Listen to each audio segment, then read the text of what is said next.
Bring Brandon in at 5 o'clock this morning to get us a breakdown. Brandon, what should we expect? We got pretty hot yesterday, didn't we? Yeah, it got pretty hot again. The record, we got close to it once again. Got to 95 for the third day in a row at Jackson. Oh, please, rain, come and take us down on temperatures. Let's take a look and see what's going on this morning. Live pinpoint Doppler radar. You see it into central Kentucky as we head through the first part of your day. We're not going to see a whole lot here just yet, but that rain is going to start to move in this general direction with that cold front a little bit later on. Visibility pretty rough down into the Cumberland Valley once again this morning. Jonesville at 0 visibility, Harlan at less than 1 mile, so be careful down that way.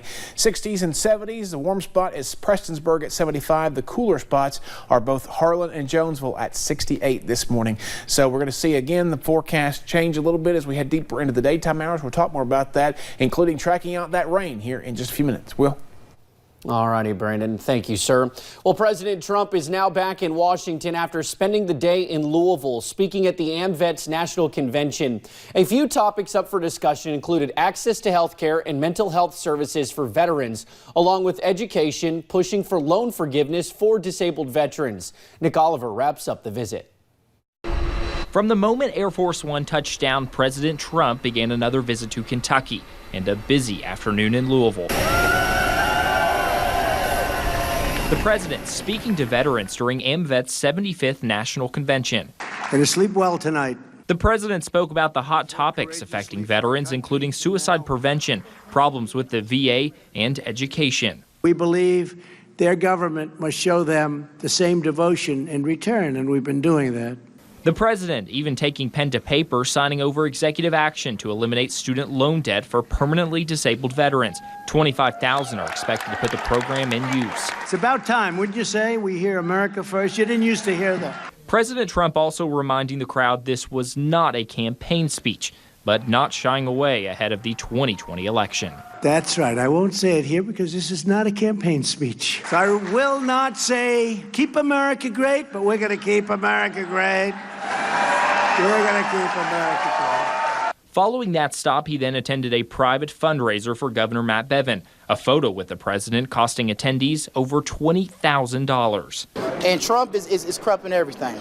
But not far away, some met the president's motorcade, voicing their displeasure with not just President Trump, but the governor riding along with him. There's not a lot of difference in them, I don't think. And I think Bevin, because we are in this conservative state of Kentucky, as conservative as it is, that he's just riding on Trump's coattails and he's playing to him. The president departed the Bluegrass State around 5:30 Wednesday, but says he'll be back next time with a full campaign rally. Nick Oliver, WYMT Mountain News. Now, AMVET says among the most important topics President Trump spoke about was veteran suicide deaths. Well, President Trump's visit did not come without protesters, as Nick mentioned. Dozens of people lined up in front of the Galt House holding signs to have their voices heard. One protester said this is the only time she feels her voice can be heard. Another had strong words for the administration. I have never seen such a perfect example of the snake eating its tail with this administration, and we're all being consumed by it. You know, these people are not leaders. They are parasites, they are opportunists, and they feel like they don't have to be held accountable to us. Before coming to Kentucky, the president talked about the economy and gun control laws. Now, Kentucky's longest-serving congressman is leaving no doubt that he will be running for re-election. So there's a lot of things I need yet to do, and I would feel terrible about retiring and sort of quitting the job before it's successfully finished. WKYT's Bill Bryant sat down with 5th District Congressman Hal Rogers for a taping of Kentucky Newsmakers. Congressman Rogers was first elected in 1980, and if he is re-elected, he could soon become the longest-serving member of Congress from Kentucky ever. Well, a head-on crash left 2 people dead in Perry County Tuesday. One of them, 34-year-old Robbie Robinson. Family members in the community spent their day remembering the life and legacy he leaves behind. Robinson worked at the Hazard Health and Rehabilitation Center. Sanchi Miller, a family friend, says Robinson was always focused on his family. He was one of the best dads that I know for his children, and he loved them. A bank account is set up for the burial fund donations. Those donations can be dropped off at any People's Bank. The Rehabilitation Center is also having a silent auction to help the family Friday. 62-year-old Jeannie Gayhart was the other person killed in the crash. We have her funeral arrangements on our website at WYMT.com. mountainnews.com. Yesterday was the 2-year anniversary of the death of Paige Hayes. She was killed in 2017 when she was hit by a car while on her break. Here at Primary Care Centers in Hyden is where Paige worked to be closer to her brother.